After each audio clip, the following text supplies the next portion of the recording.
Mire usted, este 1 de junio hubiera cumplido 90 años Marilyn Monroe. Marilyn Monroe murió allá en el 62 y todos nos quedamos con la imagen de esa mujer increíblemente sexy, un ícono, pero además un ícono que cambió, Raúl, ¿qué tal?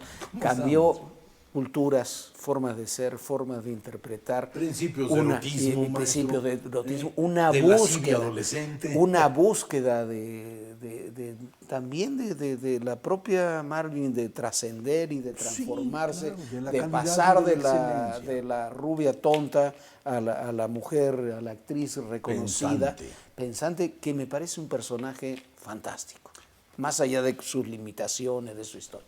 Mire, maestro, una cosa es el personaje que se estructura para alguien en la industria, de acuerdo a ciertos estereotipos y de ciertos patrones, y otra cosa es el actor que hay por detrás. El actor que hay por detrás siempre será un enigma. El actor es el puente de la ficción. El actor tiene que abusar de él mismo para poder hacer que la ficción se lleve a cabo. Él abusa de él mismo, el director abusa del actor, y de toda esta gran cantidad de abusos personales brota un tipo, un estereotipo. Y muchas veces la industria te condena a ser lo que tienes que ser, a tener que dar esta imagen, que fue la lucha desesperada. O sea, hay artistas naifs y hay artistas sentimentales. Eso decía Schiller desde el siglo XVIII, o sea, en los 1700. El artista naif es aquel artista que su obra dice todo por ella misma y no hay necesidad de revisar al ser humano. Yo, en lo personal, cuando veo las obras de Botero me parecen muy divertidas, pero después de ver 90 gorditos ya me parece lo mismo. O sea, ya no hay nada más que hacer. Ya no hay nada más que entender, porque él creó un estilo, le pegó muy bien comercialmente y es un artista que yo considero que es naif. No hay necesidad de nada más. El artista sentimental es aquel que te obliga a conocer la biografía personal del creador para poder entender las transformaciones que vas teniendo como persona, y esas transformaciones como persona cómo te afectan artísticamente. El gran ícono del artista sentimental pues es Picasso en nuestra era moderna, con 7 épocas, anticipándose al mercado, entendiendo una gran cantidad de cosas. Es imposible entender a Beethoven si no entiende uno el principio de súplica y de resistencia, entender a Brahms, entender a los grandes pintores. Eso le sucede a esta mujer que provocó no solamente la lascivia, era un personaje muy peculiar y muy particular. Y además es reflejo también de una gran época. De una época, maestro. Una mujer que viene de un hogar destrozado, que no conoce a su padre, que queda en hogares orfandad. Vamos a llamarlo orfandad. En hogares ¿Sí? de adopción, que se casa para huir de uno de esos hogares con una tía a los 16 años, y que se mete a todo este mundo queriendo ser actriz sin estudios de actuación, solamente con base en su belleza. En base a su belleza hace una carrera fantástica, pero también lucha contra su belleza todo el tiempo. Fíjese, maestro, que yo lo que me llama la atención de ella poderosísimamente es su presencia. O sea, la presencia es una cualidad magnética anterior al personaje. Era imposible no verla. No, claro. Era imposible no mirarla. Leyendo la biografía de Laurence Olivier, Laurence Olivier decía, qué grave error cometí, me arrepiento, porque estaba él filmando una película que él salía, creo que de príncipe y ella de una lacaya. Príncipe y la corista. ¡Esa! ¿Sí? Y entonces Marilyn Monroe no entendía el personaje, y Laurence Olivier le dice, ¿por qué no intentas simplemente verte bonita? ¡Uf! La descarga de cólera que la pobre Monroe tuvo contra el pobre de Olivier por andar diciendo simplemente eso. Y Olivier lo decía, es que el personaje era así. Claro. Y ella lo tomó personal, claro, porque ella estaba deseando desesperadamente que la vieran como otra persona. Pero si quieres verte como otra persona, tienes que contar ficciones diferentes. para que ese cambio se pueda hacer comprensible. Si lo quieres hacer en una industria que te exige que sea rubia, bella, escandalosa, dulce, suave, un poco tonta, para provocar ese estereotipo de la rubia que es inocentona, pues entonces estás condenado porque la industria te está pidiendo esto. Y además súmale a eso una mujer, por lo que cuentan, sexualmente voraz, en una época donde no era visto de la misma forma, ahora tampoco, como podía funcionar. Y que tiene... Nunca se ha entendido bien eso. Claro, y que además puede pasar de Joe DiMaggio a Arthur Miller, al presidente Kennedy, entre sus multitudes de amoríos, buscando ser siempre, eso me parece lo más destacado, buscando ser ella misma. Tratando de encontrar. Sí, buscando ser. La relación con Miller la ayudó intelectualmente. Creo que ahí hay una de sus grandes o intentos de gran actualidad que se llama Los Malditos con Clark Gable, que es una cosa hecha con guiones de Miller, que Miller ya ve que saca un realismo norteamericano espléndidamente bien escrito.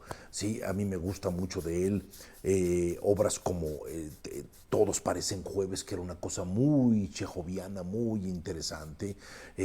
Sabe escribir muy bien. Me gustaba mucho la personalidad elegantísima de Joe DiMaggio, que para mí era un ícono, pues antes, yo no lo vi jugar, pero antes de Mantle y de Stan Musial, aquel era la gran figura. Pero creo que ella encontró una figura masculina que fue verdaderamente valiosísima para ella. Entre maestro, figura paterna, mentor de carrera y gran crítico, que fue Lee Strasberg. Bueno, ella se mete a estudiar el método Strasberg, a buscar ese método para ser reconocida como el que... Exactamente. Ahí se encuentra con el señor Strasberg y se encuentra con un hombre que le enseña el poder de lo que significa la exacerbación de la conciencia.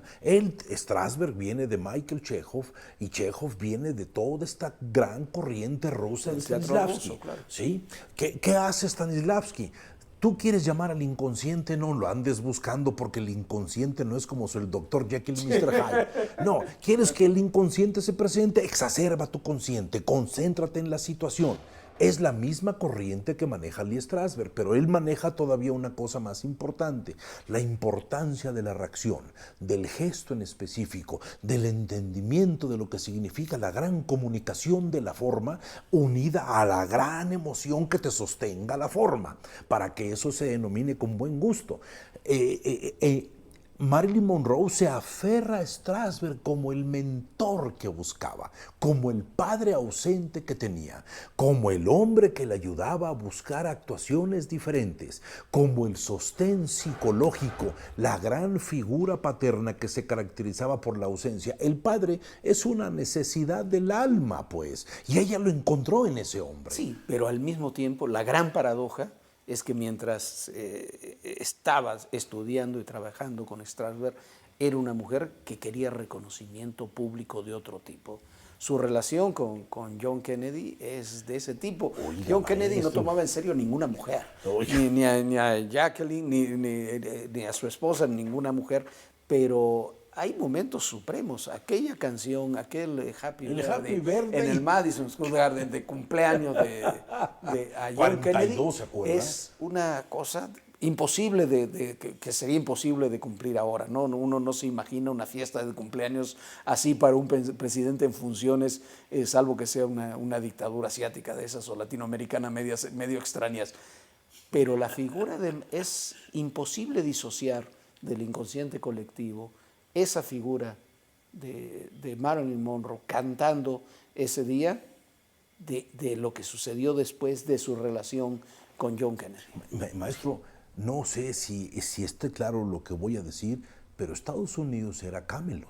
Claro. O sea, era la Casa Blanca, era esta gran, donde estaba gran el rey utopía, Arturo, claro, con esta esposa Jacqueline, que era verdaderamente, pues él cuando llegó a Dallas ese día dijo, yo soy el esposo de la señora Jacqueline. Sí, o sea, esa era un Estados Unidos que estaba saliendo hacia una prosperidad, con un Robert Kennedy que estaba luchando contra los generales. O sea, había este gran conflicto entre ejército y Estado, un Robert Kennedy atrás de John Kennedy que, mire, decían los clásicos que quien está mal del hígado está mal con los dioses, quien está mal de las suprarrenales está mal consigo mismo. Y John Kennedy tenía la enfermedad de Addison, tenía un problema en las suprarrenales, lo cual le daba unas características tipológicas de carácter muy extrañas. O sea, esa relación de la Monroe fue precisamente de lo que ella vivía. Crear el gran escándalo, porque lo importante era el enorme narcisismo que tenía ella para con ella misma. Y que ¿sí? ella pensó, según las biografías serias, porque hay biografías Hay de todo tipo. maestro. La de Norman Mailer me parece una de las buenas biografías de Marilyn Monroe. Norman Mailer, no Arthur Miller. No, Norman Mailer. Es una buena biografía porque además conoce esa época, vive esa época muy bien. Y dicen sus biógrafos serios, que ella sí aspiró en algún momento, ella sí se vio en algún momento en la Casa Blanca como primera dama, luego de la reelección de John Kennedy, y que cuando comienzan los escándalos se saben ahí las historias y John Kennedy la deja, porque ese es el tema que la deja. Esa es parte de su gran depresión, que termina en su suicidio, que la teoría conspirativa dice que no, que la mataron para sacársela de encima. Kennedy, ¿no? Pero también hay que ver una cosa. Según yo, su carácter tendía a la neurosis. No, era una su mujer, neurosis claro, era incontrolable. porque su madre también terminó como enferma mental, ¿no? Repetición de patrones. O sea, uno está estableciendo en la vida patrones que le vienen en los genes a lo mejor de 3 generaciones atrás.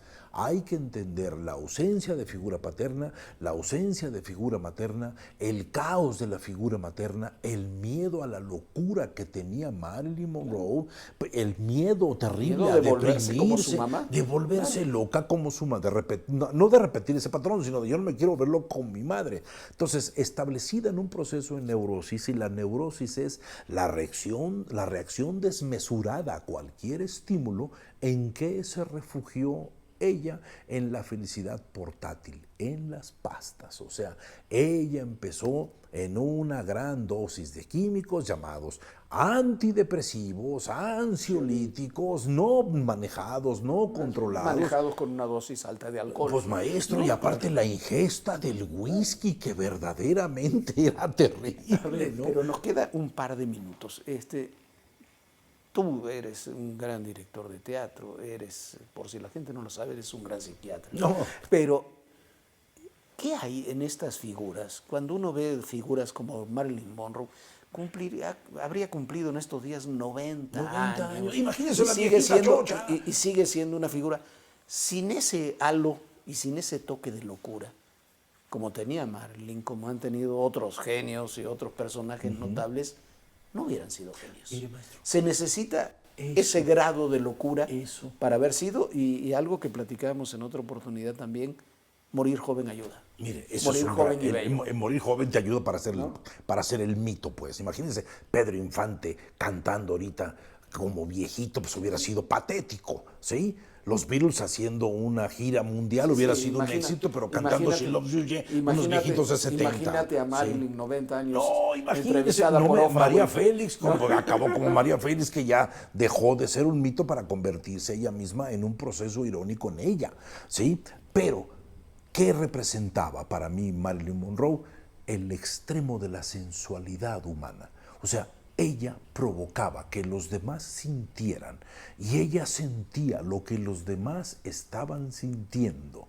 La comunicación de la Monroe era una inteligencia cerebral que ella no pudo sacar porque no estuvo en el espacio. Tuvo el bagaje para hacerlo. Sí, pero tenía una inteligencia en su cuerpo que la llevaba a manejar personajes de una tonalidad que nunca cayó en la vulgaridad. Haciendo comedia con Jack Lemmon, con Tony Curtis en Una Eva y dos Adanes, o haciendo otra cosa con con este hombre Olivier y con la Jane Russell, los caballeros la prefieren rubias, siempre se mantenía ella en un solo elemento y provocó una de las grandes fotos que siguen siendo transportadoras una época, la comezón del séptimo año. O sea, el aire del metro que le levanta la hizo falda. grandes personajes injustamente revisados. Por supuesto, y cuando uno ve sus películas en la actualidad, descubre matices que yo estoy seguro que en los años 60, los 50 y los 60 no se apreciaron. Pero ella lo lograba. Una extrema naturalidad pasada por lo antinatural. O sea, lo provocaba ella. Brindemos por los 90 de Marilyn, entonces. Gracias, gracias a ustedes.